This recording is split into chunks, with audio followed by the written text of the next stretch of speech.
এ সাকিব ভাই, একটা লুঙ্গি আর একটা পাঞ্জাবি ওরে দিয়ে দে। আচ্ছা কাকা দিচ্ছি। এই এই নে ধর। আচ্ছা ভাই দেন। কি রে, এর ভিতরে এতগুলো টাকা? এ তো দেখি সব 500 টাকার 1000 টাকার নোট। আমি বিষয়টা কাকারে কই। ও কাকা, এই যে এই থাম। ও কাকা, কি পছন্দ হচ্ছে না তোর? এই যেটা দিছি ওইটাই রাখ। না কস্তি যে এই যে এর ভিতরে। এর ভিতরে কি কাপড়ের কালার পছন্দ হচ্ছে না তোমার? শোন, এইটাই আছে, এইটাই নে। না কাকা, পছন্দ হয়েছে, কিন্তু আমি আপনারা যেটা করছি আপনি তো আমার কথা শুনতেছেনই না। আমি কছিলাম কি কাকা, এই যে এই এর ভিতরে। থাম, এর ভিতরে কি? হ্যাঁ, তোর একটা লুঙ্গি আর একটা পাঞ্জাবি দেছে না, এখন কি মা বাপের জন্যও চাচ্ছিস? না ভাই, ও কাকা আপনারা তো আমার কথাই শুনতেছেন না।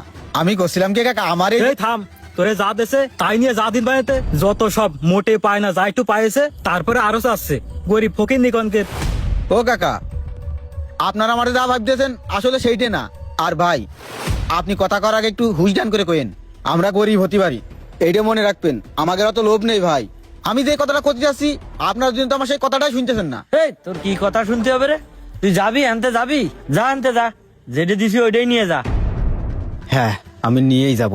এর ভিতরে যে টাকা আছে, এই টাকাগুলো আমি নিয়ে যাব। কত করে কতি গেলাম যে এর ভিতরে টাকা রয়েছে, আমার কথা কেউ দামই দিলে না। দাঁড়া, এই টাকাগুলো আর কথা এই কি রে, নিয়ে যালাম। এখনো দাঁড়ায় রয়েছিস? তুই গিলি না আনতে, তাড়াতাড়ি যা। আচ্ছা কাকা, আমি চলে যাচ্ছি। কোনতে যে আসে এইসব গরিব ফকির নি।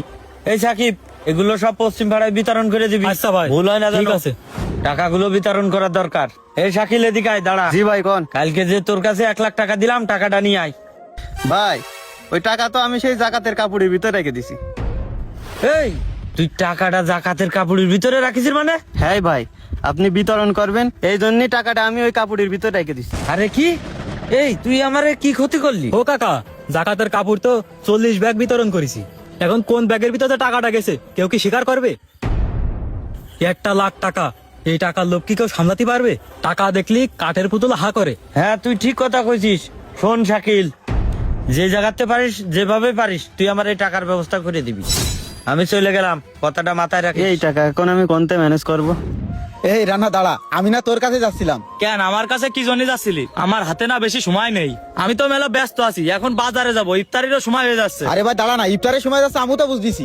তুই আমার কথাটা একটু শুনবি তো? তোর কথা শোনার সময় নেই আমার, সব দিনই। আরে ভাই দাঁড়া না, আমার কথাটা শোন। আচ্ছা, কি কবি ক। কথাটা হইলো কি ভাই, আমাদের যে রিজাউল কাকা আছে না, আমাদের বাড়ি আব্বার একটা লুঙ্গি আর আমার একটা পাঞ্জাবি দিল। এখন ওই পাঞ্জাবি আর ওই লুঙ্গির ব্যাগের ভিতরে 1 লাখ টাকা পাইছি।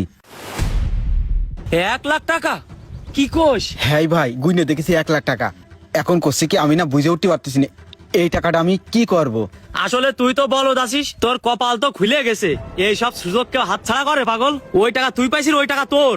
কি করছিস? আমারে তো কাকা শুধু পাঞ্জাবি আর লুঙ্গি দিয়েছে, টাকা তো দিইনি। ওই টাকা তো ভুল করেও ব্যাগের মধ্যে চলে আসতে পারে। আরে ভুল করে আসে আসুক, আমি তোরা কি করছি শোন। ওই টাকা তুই পাইছিস, তুই রেখে দে, কারোর কিছু করার দরকার নেই। না রে ভাই, আমারও তো লোভ নেই। আমি চিন্তা করেছি বিষয়টা আমি কাকারে যে কব, কাকার হয়তো ভুলও হতে পারে। কারণ 1 লাখ টাকা কেউ কোনোদিন একটা কাপড়ের ব্যাগের ভিতরে রাখে নাকি? আসলে তুই তো বলদ আছিস, 1 লাখ টাকা, তোর কপাল তো খুলে গেছে। আর তুই করছিস এই কথা, তুই রিজাউল কাকারে কবি? তুই না আসলেই পাগল আছিস, তোর মতো পাগল আমি দ্বিতীয় টাকারও দেখিনি। তুই যত কথাই কইস না কেন ভাই, আমার তো মন মানতেস না। ইফতারের মেলা সময় আছে, আমি কাকারে যে বিষয়টা জানাই এখনই। ও কাকা, আসসালামু আলাইকুম। ওয়ালাইকুম আসসালাম। কিরে মইনুল, তুই ইফতারের আগ মুহূর্তে কনে যাচ্ছিস? ও কাকা, আমি তো একটু আপনার কাছে যাচ্ছিলাম। তুই আমার কাছে কি জন্য যাচ্ছিলি? আসলে কাকা, এই ইফতারের আগ মুহূর্তে না গেলি আমার মনের ভিতরে ভালো লাগতেছে না। আপনি ওই যে সেদিন আমারে দুখন কাপড় দিয়েছেন, একটা লুঙ্গি আর একটা পাঞ্জাবি। ওই লুঙ্গির ভাঁজের ভিতরে আমি এই এই টাকাটা পাইছি কাকা। কি, এই টাকাটা তাহলে তুই পাই? কত বড় বলদ, এতগুলো টাকা ফেরত দিয়ে দিলে? কাকা, এই টাকাগুলো ওই তুই হজম করতে পারবে না, তার জন্যই দিয়ে যাচ্ছে। না ভাই, আপনি কি করছেন? বিশ্বাস করেন কাকা, আপনার এই টাকার প্রতি আমার কোনো লোভ নেই। যদি আপনার এই টাকার প্রতি আমার লোভ থাকতো, তাহলে আমি আপনার এই টাকাগুলো নিয়ে জায়গায় আসতাম না কাকা। আমি আপনার এই টাকাগুলো পাওয়ার পরে ওই সময় আমি আপনার মেলাবার ক্ষতি গেছি, কিন্তু আমার কথাটা আপনারা দুজনের একজনও শোনার চেষ্টা করেননি। আর ওই সময় আপনারা দুইজনে আমার সাথে খারাপ ব্যবহার করেছেন। আমি কতবার ক্ষতি গেছি যে কাকা এই লুঙ্গির ভাজের ভিতরে টাকা রয়েছে, টাকা রয়েছে, কিন্তু আপনি আমার কথা কথি দেননি, আর ও আমারে কথা কথি দিইনি। আর ও আমারে অপমান করে কত ছোট বড় কথা কয়েছে। কাকা শোনেন, একটা কথা করছি, আমি গরিব হতে পারি, কিন্তু আমার ভিতরে কোনো লোভ নেই। আপনারা মনে করতেছেন আমি আপনাদের ভাই টাকা ফিরে দিয়ে যাচ্ছি? না কাকা, আমি আপনাদের ভাই টাকাগুলো ফিরে দিয়ে যাচ্ছি না। আমি ভয় পাই আমার ওই আল্লাহর। আজকে যদি আমি আপনার টাকাগুলো নিয়ে চলে যেতাম, আপনি হয়তো জানতেন না, এই দুনিয়ার কেউ জানতো না কাকা। কিন্তু বিশ্বাস করেন, আমার ওই আল্লাহ তো দেখতো আমি এই দুনিয়ার সবাই চোখ ফাঁকি দিতে পারলেও আমার এই আল্লাহর আমি কোনোভাবে ফাঁকি দিতে পারবো না কাকা। আমার আল্লাহ তো সব দেখতেছে। আর আপনি কি কইলেন ভাই, এই টাকাগুলো আমি হজম করতে পারবো না তার জন্য দিয়ে যাচ্ছি?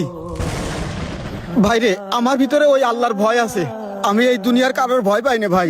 আরে ভাই, এই টাকা নিয়ে আমি কয়দিন চলবো? এ তো একটা ফুলার পুঁজিও না।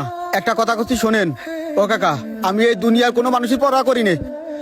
আমার আল্লাহ তো কয়েছে লোভ করা ভালো না। আমার আল্লাহ কয়েছে লোভী মানুষ ধ্বংস হয়ে যায়।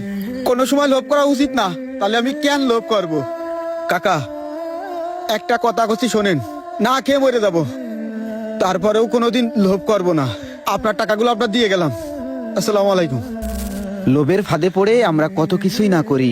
লোভের ফাঁদে পড়েই আমরা ভুলে যাই আমাদের ক্ষণস্থায়ী এ জীবনের কথা। ছোট্ট এক জীবনে কত টাকা, কত ক্ষমতা, কত সম্মান, কত প্রতিপত্তি প্রয়োজন। এত লোভ, এত অহংকার কেন আমাদের?